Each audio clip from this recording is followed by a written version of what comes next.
I'm Sanjana and welcome back to my channel. Today we're going to discuss a topic most employees are confused about, which is ESOPs. In my years of working with SaaS startups, I've come across many employees who are left in the dark with regards to understanding the ins and outs of ESOPs. And you can't blame them. After all, in an emerging ecosystem like ours, people are less aware of the potential of stock options. So in this video, I'll answer some common queries on ESOPs and why you should consider it when companies offer assured compensation in cash. So before we begin, take a look at these newspaper clippings. Interesting, right? Well, let's jump straight into it. So first things first, what are ESOPs? So ESOP is the abbreviation for Employee Stock Option Plan. These plans act as additional benefits or compensation for employees apart from their salary. So before we start understanding the intricacies of ESOPs, you need to understand two main definitions that we will repeatedly use in this video, that is cliff and vesting. So what is cliff and vesting? So cliff is nothing but the duration of your stay with the company that qualifies you to receive equity. Employers choose to provide various benefits to employees in return for their loyalty and service and to attract and retain them. So cliff period is usually 1 year. Upon completing the cliff period, your vesting starts to occur incrementally over time. And that is according to a vesting schedule. So we'll talk about vesting schedule in a minute. Before that, you need to understand that all stock options are almost always subject to a vesting schedule.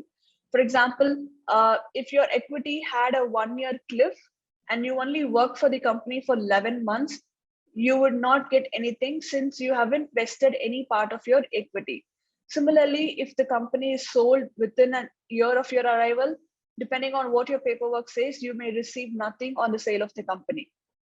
So a very common vesting schedule is vesting over 4 years with a 1-year cliff. So that is, you need to wait for 5 years before you get the most out of your stock options allocated to you.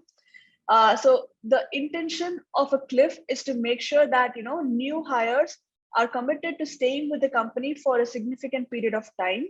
However, the flip side of vesting with cliffs is that if an employee is leaving, let's say if an employee quits or is laid off or fired during their cliff period, they may just walk away with no stock ownership at all.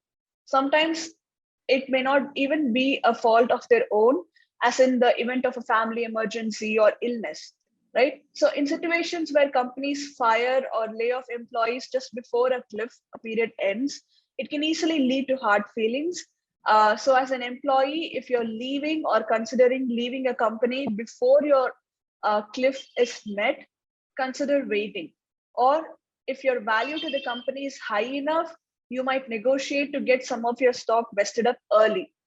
Like your manager may well agree that it is fair for someone who has added a lot of value to the company to own stock, even if they leave earlier than expected, especially for something like a family emergency. So this is all you have to know about, cliff and vesting. Now, once you complete the cliff period, you will be given a grant letter, which is a formal document issued by the company for the purpose of granting ESOPs to an employee. So this letter will have information about number of shares allocated for you, vesting schedule, vesting date, exercise date, grant or strike price, and other terms and conditions. Now, say you have completed 4 years of employment, meaning your vesting period is over. That means you have reached the vesting date, the date you as an employee are entitled to buy shares. So you can now exercise the ESOP if you wish by paying the grant price or strike price mentioned in the grant letter. So this is how it works. Now, the date on which the employees exercise their option to buy the shares is known as the exercise date. Now, how do I benefit from ESOPs? If the company does well, the share prices will go up multiple times, while the agreed price, like the agreed exercise price that is mentioned in your grant letter, remains the same. So you will stand to make a huge profit there. Like for example, let's say a startup offers you 1,000 units of stock at $1 exercise price each, with a 4-year vesting period and a 1-year cliff. Now, at the end of the vesting period, you can purchase the stocks by paying the company $1,000. The benefit is that even if the price of each share is $100 after 4 years, you will only pay $1 to buy a share. So that is the upside of ESOPs. Now, what if the company doesn't do well? Well, in that case, you can't buy the shares and you'd lose the years you worked there. But the only positive side of that is you gain experience. That's the only thing that you gain from the company. And that's why, before you decide to join a startup, you need to consider the startup's chance of succeeding and the founder's record of building and scaling the business and the strength of the investors as well. Is it compulsory to purchase stocks after the vesting period? No, it is not. As the name suggests, it is only an option without any obligation attached to it, meaning it is not mandatory for the employee to exercise the option. In case the prevailing market price of the shares is lower than the exercise price, you may decide to let the option lapse. Is there a preset schedule for the vesting process? The most common vesting schedule is uniform annual vesting over 4 years. That is, after the first year of compulsory cliff, you receive 25% of the total ESOPs promised you every year for 4 years. So on the other hand, some companies offer performance-based vesting, which is dependent on you meeting some targets and goals linked to your job function. For instance, 10%, 20%, 30%, 40% over 4 years. So it really depends upon the company and what you're agreeing with them. Do I have to wait until my vesting period is over to exercise my option? Not at all. I've written down a detailed answer to this question in my Medium article with a real life example that should explain this answer better. So click on the link above this video to check out this answer. You can also find all the questions and answers we discuss in this video in the Medium article as well. So please bookmark this video and the article to refer to it later. Now, what happens if I fail to exercise the option? So you'll be given a time period during which you have to exercise the option, failing which the vested rights may lapse. So you need to check this with your employer. Now, what's the point of opting for ESOPs over my salary? That's $1 million question. It's true because the shares you've received are illiquid, meaning they're not easily converted into cash. So that being said, there are 4 ways in which you can make money from ESOPs. So at the time of the funding round, the investors may buy a small portion of the vested common shares from the founders and early employees. So that's a great opportunity for you to exercise the option and make some money.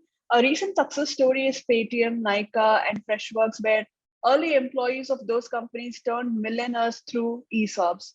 And number 2 is acquisition. So when a company gets acquired, the purchasing company will try to buy all the shares of the company for cash or in an exchange of their stock.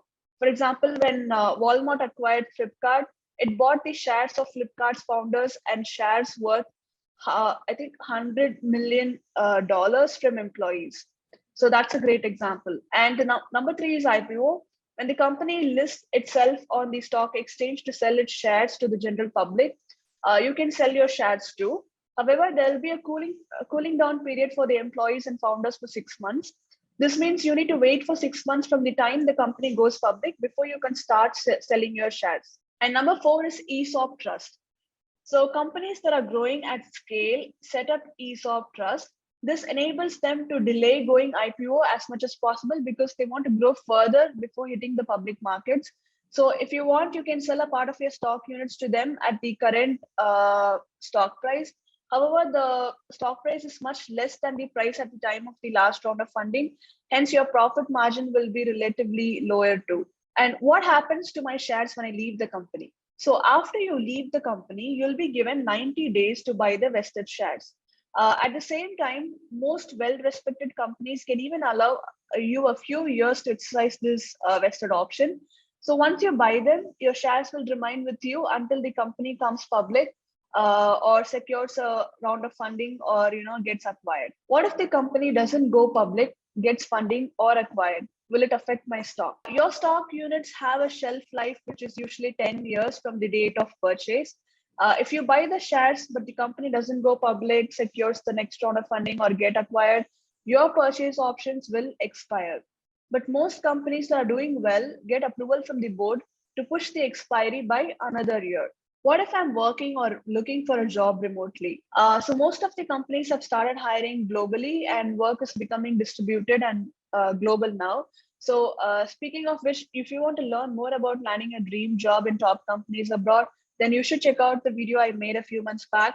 I've shared my personal tips on how I landed a remote job in Europe. So link is in the description, do check it out. Now, while overseas companies may provide ESOPs to their employees, this can increase the compliance burden, as most of these companies lack an in-depth knowledge of the specific laws and regulations of each country. So to nullify any confusion, I found a tool that will come handy. It's called the Equity Assessment Tool by Oyster. I've given the link in the description, so please do check it out if you have any questions about this. So with this tool, companies can efficiently leverage stock options and equity as compensation on a country by country basis, as the tool will calculate the feasibility of providing different types of equity in multiple countries and make informed decisions about their global compensation policy. So if you have any questions about that, then do check out this link that is given in the that is in the description. Are there any tax implications to ESOP? Yes, so I've written down a detailed answer to this question in my Medium article with a real life example, so you can understand this better. So click on the link above this video to check out the answer. You can also find all the questions and answers we discussed in this video in the Medium article as well. So please, again, do bookmark this video and the article to refer to it later. Is my ESOP taxable if my company sends me abroad after a few years of service in the parent country? Normally, ESOPs are granted by the parent entity to their employees, but taxation challenges surface when such employees migrate from the parent organization in one country to subsidiaries in another country for assignments. So how are these taxed? So ESOPs perquisites are taxable in a country on the basis of the number of days services rendered in the country. For example, tax in India will be from the date of grant to the date of departure, and tax in the foreign country will be considered from the date of arrival to the date of exercise or vesting. So in my opinion, a job offer that comes packed with ESOPs is a great opportunity. However, it is important that you understand the basics of ESOPs before signing your grant letter, and you must also completely believe in the company, founding team, and the product. Also, do not shy away from asking questions to your employer about what ESOPs will look like for you. So yeah, that's it I have for today. If I've missed out to explain something, do let me know in the comments below. Thank you for watching this video. If you like this video, then please do support by sharing, liking, and commenting. Thank you, and see you again in the next video. Best of luck.